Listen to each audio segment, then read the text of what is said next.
السلام علیکم۔ آج کی کہانی ہے ماں کی ممتا۔ ہمیں اس وقت ماں زیادہ سہل لگتی جب سردیوں میں زبردستی ہمارا سر دھو دیتی۔ لیکس کیپری ریکسونا کس نے دیکھے تھے؟ کھجور مار کا صابن سے کپڑے بھی دھلتے اور سر بھی۔ آنکھوں میں صابن کانٹے کی طرح چبھتا اور کان اماں کی ڈانٹ سے لال ہو جاتے۔ ہماری ذرا سی شرارت پر اماں آگ بگولا ہو جاتی اور کپڑا دھونے والا ڈنڈا اٹھاتی، جسے ہم ڈنڈی کہتے تھے، لیکن مارا کبھی نہیں۔ کبھی عین وقت پر دادی نے جان بچا لیا، کبھی بابا نے، اور کبھی ہم ہی بھاگ لیے۔ گاؤں کی رونق سے دور فصلوں کے بیچ ہمارا ڈیرا تھا۔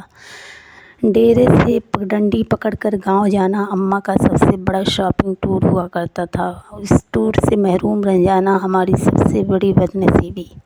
اگر کبھی اماں اکیلے گاؤں چلی جاتی تو واپسی پر ہمیں رونڈے سے بہلانے کی کوشش کرتی۔ ہم تو پہلے ننھے ہاتھوں سے اماں جی کو مارتے، ان کا دوپٹہ کھینچتے، پھر ان کی گود میں سر رکھ کر منہ پھاڑ پھاڑ کر روتے۔ کبھی اماں ساتھ گاؤں لے جاتی تو ہم اچھلتے کودتے خوشی خوشی ان کے پیچھے پیچھے بھاگتے۔ شام گئے جب گاؤں سے واپسی ہوتی تو ہم بہت روتے۔ ہمیں گاؤں اچھا لگتا تھا۔ ماں، ہم گاؤں میں کب رہیں گے؟ میرے سوال پر اماں وہی گھسا پٹا سا جواب دیتی، جب تو بڑا ہوگا، نوکری کرے گا، بہت سے پیسے آئیں گے، تیری شادی ہوگی، وغیرہ وغیرہ۔ یوں ہم ماں بیٹا باتیں کرتے کرتے طارق ڈیرے پر آ پہنچتے۔ مجھے یاد ہے گاؤں میں مظفر بابا کے یہاں شادی کا جشن تھا۔ وہاں جلنے بجھنے والی بتیاں بھی لگی تھیں اور پٹاخے بھی پھوٹ رہے تھے۔ میں نے ماں کی بہت منت کی رات ادھر ہی ٹھہر جائے، لیکن وہ نہیں مانی۔ جب میں ماں جی کے پیچھے روتا روتا گاؤں سے واپس آ رہا تھا تو نیت میں فطور آ گیا اور چپکے سے واپس گاؤں لوٹ گیا۔ شام کا وقت تھا۔ ماں کو بہت دیر بعد میری گمشدگی کا اندازہ ہوا۔ وہ پاگلوں کی طرح رات کے اندھیرے میں کھیتوں میں آوازیں لگاتیں اور ڈیرے سے لے کر گاؤں تک ہر کونے میں لانٹین لٹکا کر جھانکتی رہیں۔ رات گئے جب میں شادی والے گھر سے بازیاب ہوا تو وہ شیرنی کی طرح مجھ پر حملہ آور ہوئیں۔ اس رات اگر گاؤں کی عورتیں مجھے نہ بچاتیں تو اماں مجھے مار ہی ڈالتیں۔ ایک بار ابو جی اپنے پیر صاحب کو ملنے سرگودا گئے ہوئے تھے۔ میں اس وقت 6 سال کا تھا۔ مجھے شدید بخار ہو گیا۔ اماں جی نے مجھے گرم چادر میں لپیٹ کر کندھے پر اٹھایا اور کھیتوں سے گزرتی 3 کلومیٹر دور گاؤں کے اڈے پر ڈاکٹر کو دکھانے لے گئیں۔ واپسی پر ایک خالے کو پھلانگتے ہوئے وہ کھیت میں گر گئیں، لیکن مجھے بچا لیا۔ انہیں شاید گھٹنے پر چوٹ آئی۔ ان کے منہ سے میرے لیے حسبی اللہ نکلا۔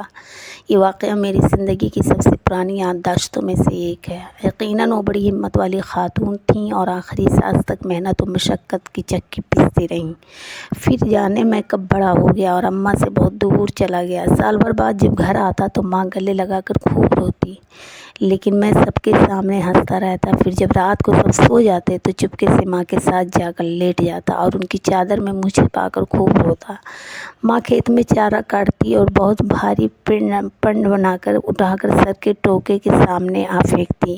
کبھی کبھی خود ہی ٹوکے میں چارہ ڈالتی اور خود ہی ٹوکا چلاتی۔ جب بھی گھر ہوتا میں تو مقدور بھر ان کا ہاتھ بٹاتا۔ جب میں ٹوکا چلاتے چلاتے تھک جاتا تو سرگوشے میں پوچھتی، بات کروں کیا تمہاری فلاں گھر میں؟ وہ جانتی تھیں کہ میں پیدائشی عاشق ہوں اور ایسی باتوں سے میری بیٹری فل چارج ہو جاتی ہے۔ پھر ہم نے گاؤں میں گھر بنا لیا اور ماں نے اپنے پسند سے میری شادی کر دی۔ میں فیملی لے کر شہر چلا آیا اور ماں نے گاؤں میں الگ اپنی دنیا بسا لی۔ وہ میرے پہلے بیٹے کی پیدائش پر شہر بھی آئیں۔ میں نے انہیں سمندر کی بھی سیر کرائی۔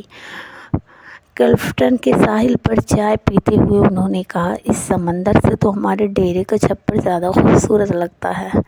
ماں بیمار ہوئی تو میں چھٹی پر ہی تھا۔ انہیں کئی دن تک بسکو پان کھلا کر سمجھاتا رہا کہ معمولی پیٹ کا درد ہے، جلد افاقہ ہو جائے گا۔ پھر درد بڑھا تو شہر کے ہسپتال لے گیا، جہاں ڈاکٹر نے بتایا کہ جگر کا کینسر آخری اسٹیج پر ہے۔ خون کی فوری ضرورت محسوس ہوئی تو میں خود بلڈ بینک بیڈ پر جا لیٹا۔ ماں کو پتہ چلا تو اس نے دکھ سے دیکھ کر اتنا کہا، کیوں دیا خون؟ خرید لاتا کہیں سے، پاگل کہیں کا۔ میں بمشکل اتنا کہہ سکا، اماں خون کی چند بوندوں سے تو وہ قرض بھی ادا نہیں ہو سکتا جو آپ مجھے اٹھا کر گاؤں کے ڈاکٹر کے پاس لے گئی تھیں اور واپسی پر خالہ پھلانگتے ہوئے گر گئی تھیں۔ وہ کھلکھلا کر ہنسی تو میں نے کہا، اماں مجھے معاف کر دینا، میں تیری خدمت نہ کر سکا۔ میرا خیال ہے کہ میں نے شاید ہی اپنی ماں کی خدمت کی ہوگی، وقت ہی نہیں ملا، لیکن وہ بہت فراخ دل تھیں۔ بستر مرگ پر جب میں بار بار اپنی کوتاہی کی ان سے معافی طلب کر رہا تھا تو کہنے لگیں، میں راضی ہوں بیٹا، کاہے کو بار بار معافی مانگتا ہے۔ ماں نے میرے سامنے دم توڑا لیکن میں رویا نہیں۔ دوسرے دن سر بھاری ہونے لگا تو قبرستان چلا گیا اور قبر پر بیٹھ کر منہ پھاڑ پھاڑ کر رویا۔ ماں سے بچھڑے مدت ہو گئی، اب تو یقین بھی نہیں آتا کہ ماں کبھی اس دنیا میں تھی بھی یا نہیں۔